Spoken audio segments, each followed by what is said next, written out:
Help me. Homeless girl saved a man from drowning, not knowing he was a millionaire who would change her life. Hello everyone. Before we begin today's story, I have a small favor to ask.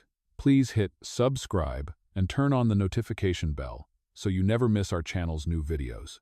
It is quick, free, and the best way to support us in bringing you more dramatic stories. Your support means the world to us. Where are you watching from? Drop your city or country in the comments below. Thank you very much. Now, let us return to our main character. On a freezing November morning in Chicago, the city was already awake with the noise of traffic, impatient horns, and the sharp whistle of the wind cutting through the skyscrapers. But down by the lake, away from the office towers and holiday displays, life looked different. A young woman sat on a worn bench, clutching an oversized coat that was not hers. It had been donated, just like the thin blanket folded neatly beside her. Her name was Emily. She was 22 years old, and though she had dreams once, dreams of studying art, painting, and living in a warm studio surrounded by colors, those dreams had been put on hold by reality. Emily had been homeless for almost a year. Every morning she would sketch quietly in a little notebook she carried everywhere, her only possession that felt truly hers. The sketchbook had pages filled with half-drawn faces, buildings, and her own whispered prayers written in the corners. She had learned to survive by staying invisible. Yet, that morning, she was about to do something that would make her impossible to ignore. A sudden cry echoed across the lake. At first, Emily thought it was a bird. But then she heard it again, hoarse, desperate, human. "Help me!" The voice cracked through the icy air, raw with fear. Emily's head snapped toward the sound. Her eyes widened as she spotted the dark shape thrashing in the freezing water, just beyond the dock. A man was drowning. Her first instinct was hesitation. She was small, underfed, and weak from nights of cold sleep. No one ever looked twice at her when she asked for help on the street, so why should she believe she could save someone else? But then another wave of panic-stricken cries reached her ears. "Please, somebody!" His voice was breaking. He was going under. Emily dropped her sketchbook onto the bench, and without another thought, she ran. Her boots slapped against the dock as she threw off the heavy coat. The air stung her skin like knives as she jumped into the water. The cold punched the breath out of her lungs instantly, but she forced her arms to move. Every stroke felt like fire in her veins, but she would not stop. When she reached the man, his face was pale, his lips almost blue. He was tall, broad-shouldered, and much heavier than her. He flailed in panic, nearly dragging them both under, but Emily shouted through chattering teeth, "Hold still, I have you!" Her voice trembled, but her grip was firm as she wrapped her arm around him and kicked with everything she had left. The world blurred into splashes, gasps, and burning cold. By the time she pulled him close enough to the dock, her muscles were screaming. A fisherman on the pier finally noticed and threw down a rope. Emily, trembling and breathless, shoved the man upward with her last ounce of strength. Hands reached down, hauling him up. She climbed after, collapsing onto the wooden boards, coughing violently. For a moment, both of them just lay there, shivering and soaked, their breaths visible in the frigid morning air. The man turned his head slightly, his eyes dazed but locked on her. You saved me," he whispered, his voice raw. Emily, her lips trembling from the cold, managed a small, weary smile. Someone had to. She thought that was the end. Another nameless day in her invisible life. She had no idea that the man she had just pulled from the lake was not just any stranger. He was someone with the power to change everything, someone whose name was spoken in boardrooms, on magazine covers, and in the halls of wealth she could never imagine. But right now, to Emily, he was just a man who needed saving. Emily's body shook violently as the cold clung to her bones. The fisherman who had helped pull them out of the water muttered something about calling an ambulance, but Emily quickly shook her head. She did not have insurance, and she knew all too well what it meant when authorities started asking questions about someone who had no address, no identification, no safety net. She pulled the damp coat back over her shoulders and wrapped her arms around herself, trying to trap what little warmth was left. Beside her, the man was still lying on the dock, coughing water out of his lungs. His face, though pale, was striking. His hair was plastered to his forehead, his chest heaving as he fought to steady his breath.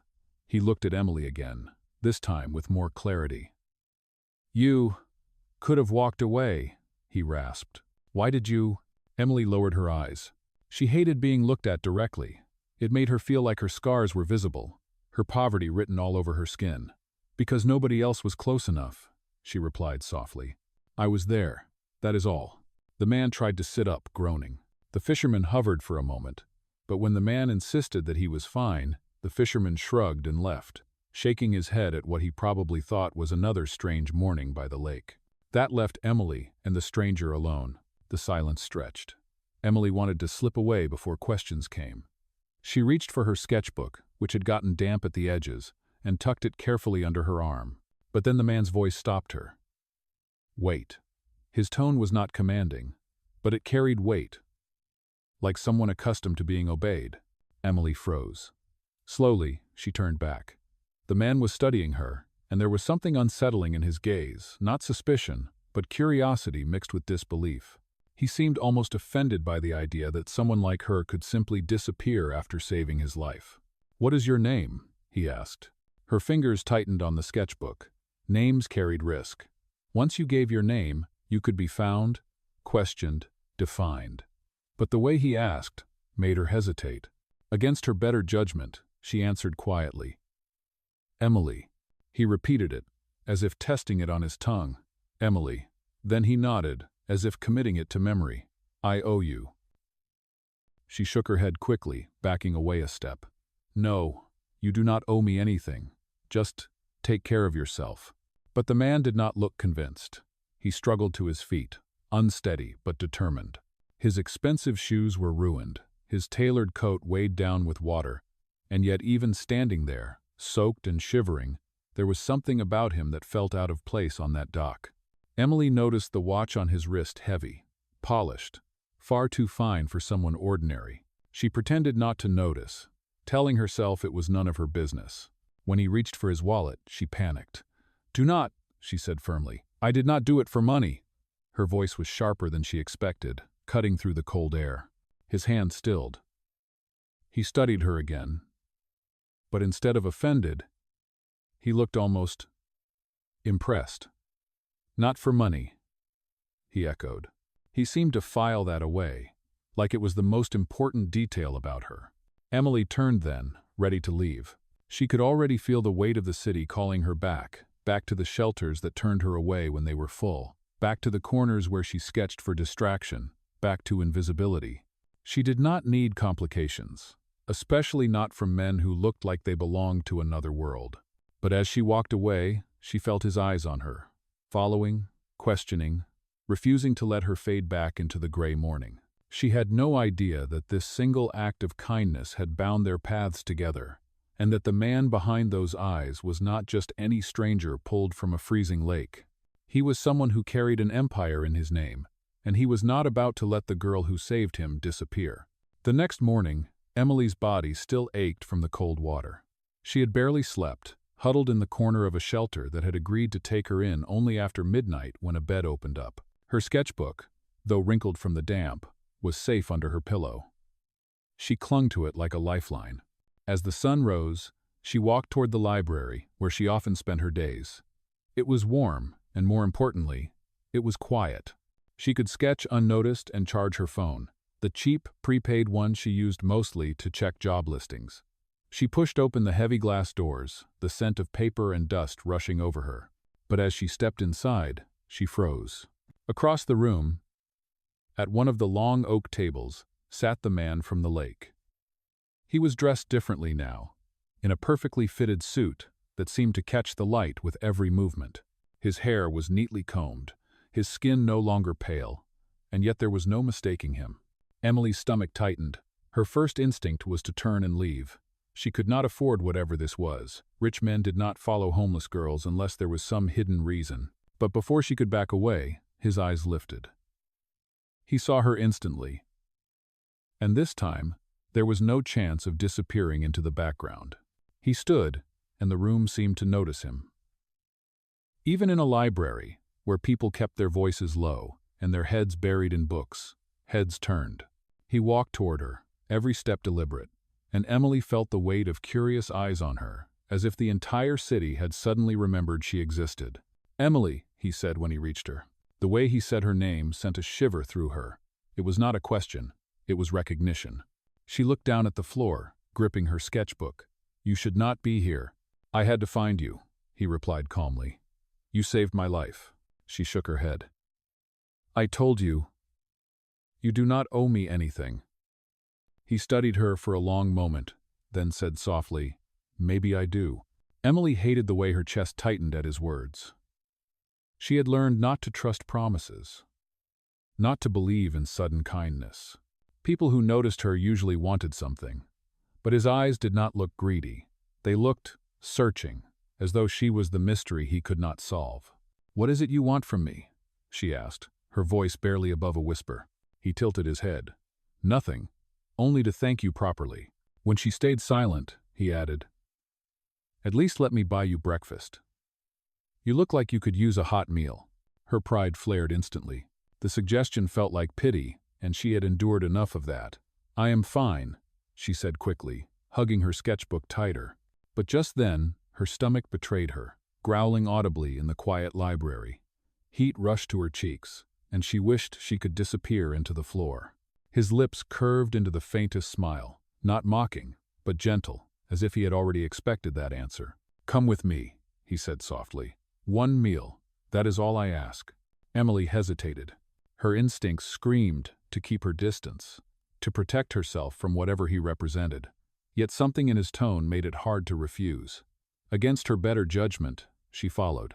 They ended up at a diner a few blocks away, the kind of place with checkered floors, steaming coffee, and plates stacked with pancakes. Emily sat stiffly across from him, her damp coat draped over the seat, feeling out of place under the fluorescent lights. He ordered easily, like someone used to being served without question. She stared at the menu, overwhelmed, until he said quietly, "Get whatever you want. Please." Her hands trembled as she pointed to the cheapest item. But when the food arrived, a plate of eggs, toast, and bacon, the smell nearly brought tears to her eyes. She ate quickly, almost too quickly, before she forced herself to slow down under his steady gaze. He did not eat much.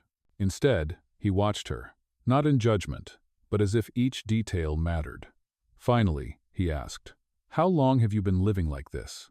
Emily froze. Her fork hovered in the air. She hated the question, hated the shame it carried. "Long enough," she muttered. But the way his expression shifted made her chest tighten. He looked at her not with pity, but with something else, something that unsettled her even more. Determination. Emily had no idea yet who she was sitting across from, no clue that his name carried power and wealth beyond anything she could imagine. To her, he was still just a stranger she had dragged out of a lake, but the way he looked at her now suggested a truth she was not ready to face. He had no intention of letting her slip back into the shadows of the city. The diner's windows fogged from the warmth inside, but Emily still felt the cold of the lake in her bones. She tried to focus on the last bites of her meal, but the man across from her was impossible to ignore. His presence filled the booth, calm, yet commanding. Every now and then, other customers glanced at him, as if they recognized something about him that Emily did not. When she finished, she folded her hands tightly in her lap. "Thank you, that is enough. I should go now."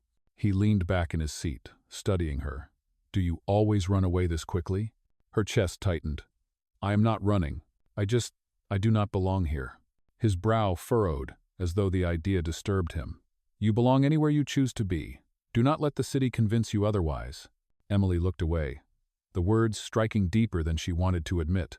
She had spent so long being invisible that the thought of belonging anywhere felt foreign, almost dangerous. After paying the bill, he walked with her out into the brisk air. She tried to head toward the park, but he matched her stride. "At least let me walk you," he insisted. She sighed. "Why? You do not even know me." "That is not true," he said softly. "I know you risked your life for a stranger.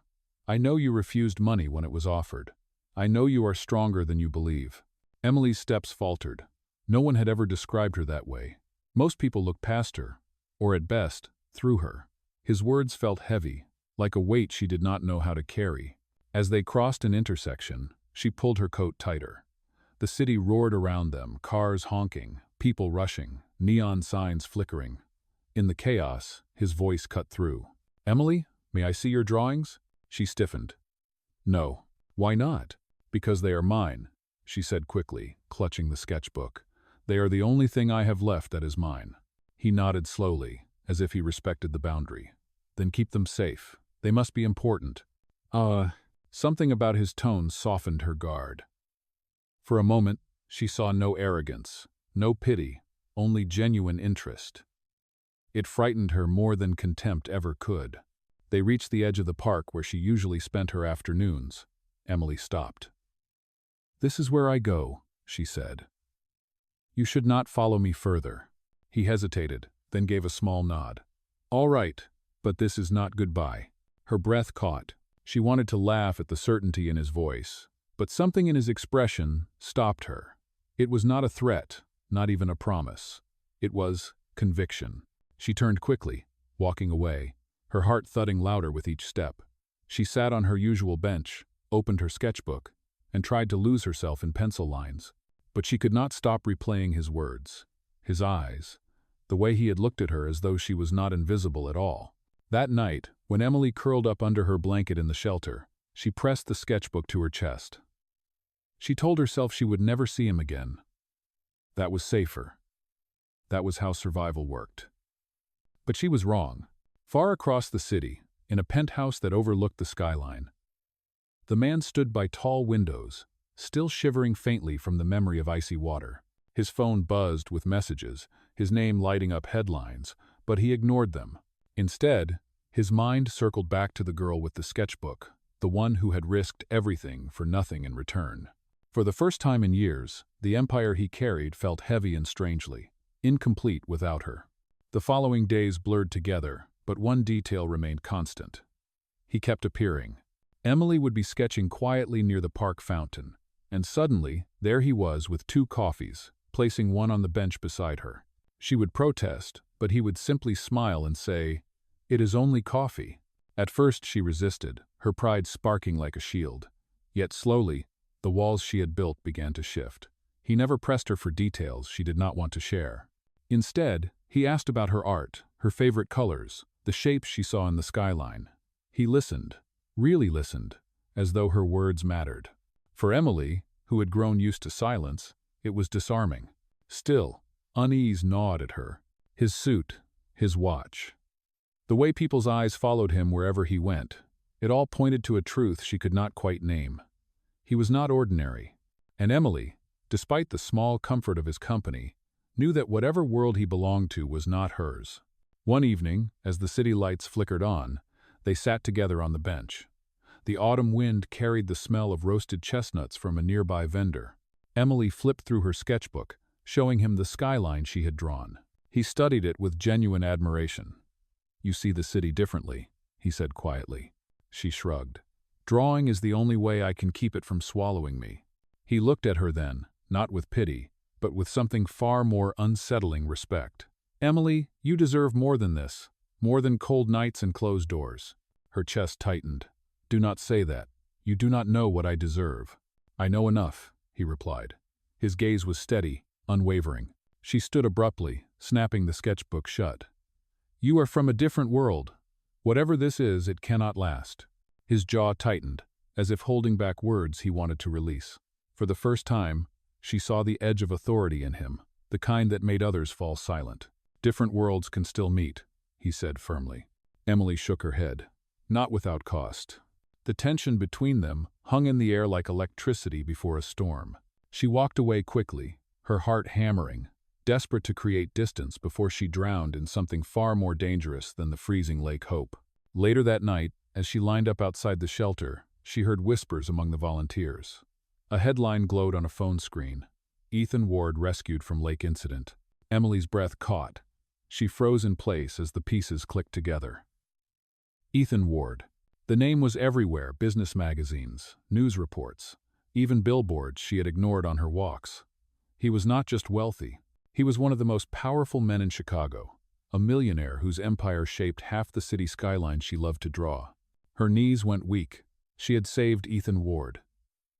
And he had been following her, sitting beside her, drinking coffee with her, all without telling her who he really was. That night, sleep refused to come. She stared at the ceiling of the crowded shelter, the truth pressing down on her like a weight. Everything suddenly made sense. The watch, the suits, the way people turned their heads. Emily clutched her sketchbook against her chest, her thoughts spiraling. She did not know whether to feel betrayed, or terrified, or grateful. One truth was undeniable. Her life had collided with his, and there was no turning back. Somewhere across the city, Ethan stood in his penthouse again, watching the skyline. His reflection in the glass looked like a man who had everything, but tonight he felt restless. He thought of Emily, her stubbornness, her quiet strength, the way she had looked at him without fear when she pulled him from the water. He knew she would learn the truth soon, if she had not already. And when she did, their fragile bond would be tested in ways neither of them could predict. The next morning, Emily avoided the park. She avoided the diner, the library, even the bench where she usually drew. She could not face him, not after learning the truth. Ethan Ward. The name pulsed in her head like a drumbeat. She had spoken to him as if he were just a man, not realizing he carried more wealth and power than she could ever comprehend. By afternoon, she found herself wandering near the edge of the lake again, her sketchbook clutched tightly in her arms.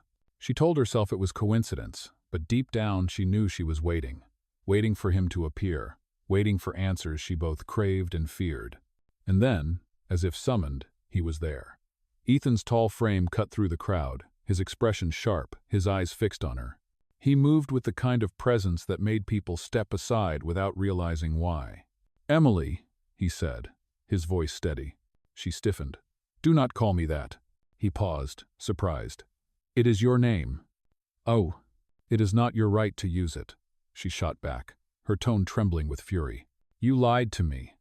You let me believe you were just some stranger I pulled out of the lake, when all along you were—" Her voice broke. "You were Ethan Ward." He inhaled slowly, as if bracing himself. "I never lied. I never said who I was, but I never pretended to be someone else." Her eyes burned. Silence is still a lie when you know the truth will break someone. Oh, people passing by slowed, sensing tension, but Ethan's focus never wavered. "Emily, I wanted you to see me as a man, not as a name. For once in my life, I wanted someone to look at me without measuring my worth in numbers or headlines." She shook her head fiercely. "You do not understand. Your world and mine are not the same. You can disappear into suits and penthouses. But me? I have to fight for a bed in a shelter. I have to guard the only thing I own, a notebook, like it is gold. We do not meet in the middle. There is no middle." Ethan's jaw tightened. His hands clenched briefly at his sides before he forced them to relax. "I know our worlds are different, but that does not mean they cannot collide. You saved me, Emily. That is not nothing. That is everything." Tears stung her eyes, but she refused to let them fall. "You say that now, but sooner or later, you will forget me. You will return to your world, and I will still be here, invisible." "Lodi?" For the first time since she had met him, Ethan's voice rose. "Do not call yourself invisible. You are the only person who has seen me for who I am in years. Do not take that away by hiding." His words echoed across the lake, raw and unpolished. Emily flinched, her defenses cracking. The intensity in his eyes terrified her. But not because it was threatening, because it was honest. Too honest. "I cannot do this," she whispered, backing away. "It hurts too much already." "Oh." Ethan reached out as if to stop her, then let his hand fall. He knew pressing her further would only push her away. Instead, he said quietly, "I will not give up, Emily. You may walk away today, but this is not the end." She turned, her breath ragged, and fled before he could see the tears that finally slipped free. That night, Emily sat alone by the shelter's window, the city lights glowing in the distance. She traced the outline of a building in her sketchbook, her pencil shaking. For the first time, her art could not quiet the storm inside her. Meanwhile, in his penthouse, Ethan stood at the same window as before, staring out at the same skyline. His reflection looked hollow, but his resolve only sharpened. He had faced boardrooms, hostile takeovers, and empires of steel and glass. But none of it had ever mattered as much as this fight, the fight not to lose the girl who had pulled him from the depths of a lake. and from the loneliness he had never dared to admit. 2 days passed. Emily tried to convince herself that distance was the answer.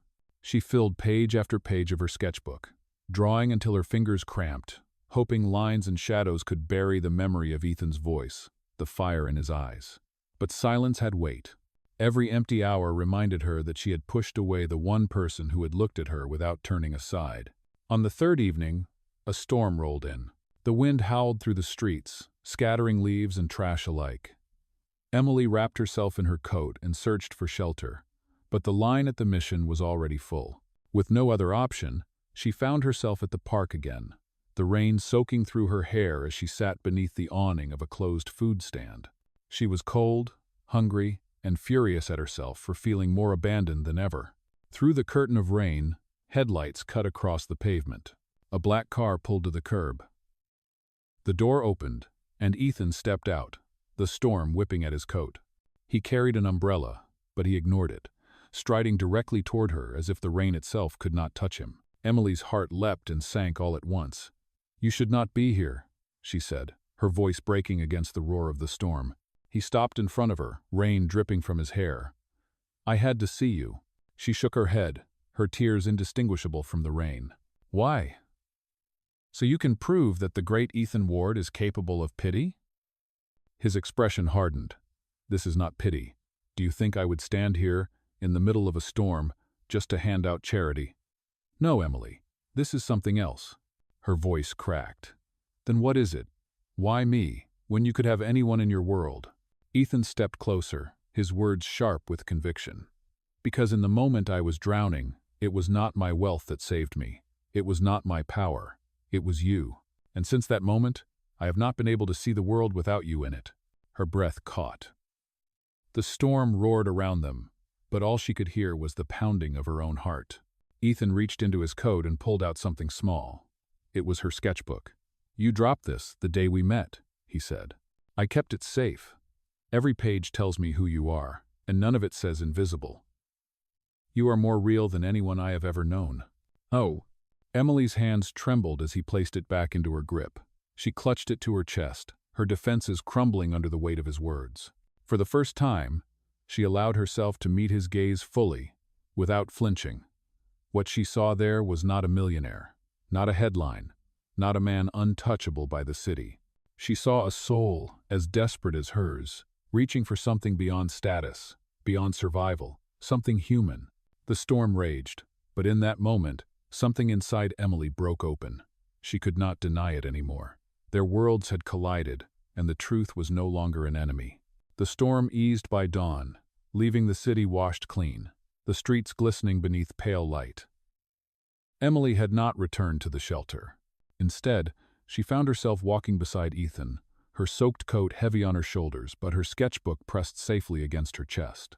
They ended up at a small cafe that opened early, its windows fogged from the warmth inside. Ethan ordered 2 steaming mugs of coffee without asking what she wanted, and for once, Emily did not argue. She wrapped her hands around the cup, letting the heat seep into her frozen fingers. For a long time, neither of them spoke. Then Ethan broke the silence. "Emily, I cannot pretend anymore. I am Ethan Ward. My name, my wealth, my world, they are not secrets you should have had to discover from a headline." She flinched but said nothing. "I hid it because I wanted to know if kindness could exist without expectation. I wanted to know if someone could see me without the shadow of what I own. You did. And it terrified me more than anything." Emily looked down at her coffee, her reflection trembling in the surface. "You should not be terrified of me. I am no one." "No," Ethan said firmly, leaning closer. "You are the one who jumped into freezing water for a stranger. You are the one who guards her art like treasure because it is the truest part of herself. You are the one who made me believe, for the first time, that I am more than numbers and buildings. Do not ever say you are no one." Her throat tightened. For years, she had been unseen, pushed to the margins, surviving on scraps of warmth and dignity. Hearing him speak those words was like sunlight breaking through clouds she had forgotten could move. She whispered, "Even if I wanted to believe you, what about the divide between us? You belong to a world that shuts people like me out." Ethan's eyes did not waver. "Then I will not belong to that world anymore. unless you are in it with me. Leadership, wealth, all of it means nothing if I cannot choose who I stand beside. And I choose you, Emily. Oh, her chest ached with the force of emotions she had tried so hard to bury. For once, she did not run. She allowed herself to meet him halfway, her voice trembling but true. Then prove it, not with money, with action. Show me you mean it. Ethan nodded slowly, his jaw set with resolve. I will. Not because I owe you my life, but because I want to build something with you that no storm, no empire can take away. Oh? Emily exhaled, the tension in her shoulders softening for the first time in months. She did not know what tomorrow would bring, but in that cafe, with her sketchbook against her chest and his words anchoring her, she felt something she had not dared to feel in a long time. Hope. News of Ethan Ward's rescue had already spread across the city, but what followed was even more shocking. Days later, Ethan called a press conference at one of his company's largest headquarters. Cameras lined the hall. Journalists pressed forward, eager to hear his statement. Emily stood hidden near the side of the room, her worn coat and sketchbook clutched close. She had not wanted to come, but Ethan insisted. If you are not there, it will not be the truth, he had said. His determination left her with no choice. The room fell silent as Ethan stepped up to the podium. He looked every bit the leader the world expected, sharp suit, steady presence, but his voice carried something raw, something unpolished. You all know me as Ethan Ward, the businessman, the investor, the man behind the glass towers of this city. But a few weeks ago, none of that mattered when I fell into a lake and nearly drowned. A murmur rippled through the crowd. Ethan raised his hand, steadying the silence. What saved me that day was not my wealth, not my name. It was a young woman, a woman who had nothing, yet gave everything in the moment I needed it most. She risked her life for a stranger. Reporters leaned forward, pens scratching. Ethan's gaze swept the room, then shifted toward where Emily stood, half hidden in the shadows. His voice softened.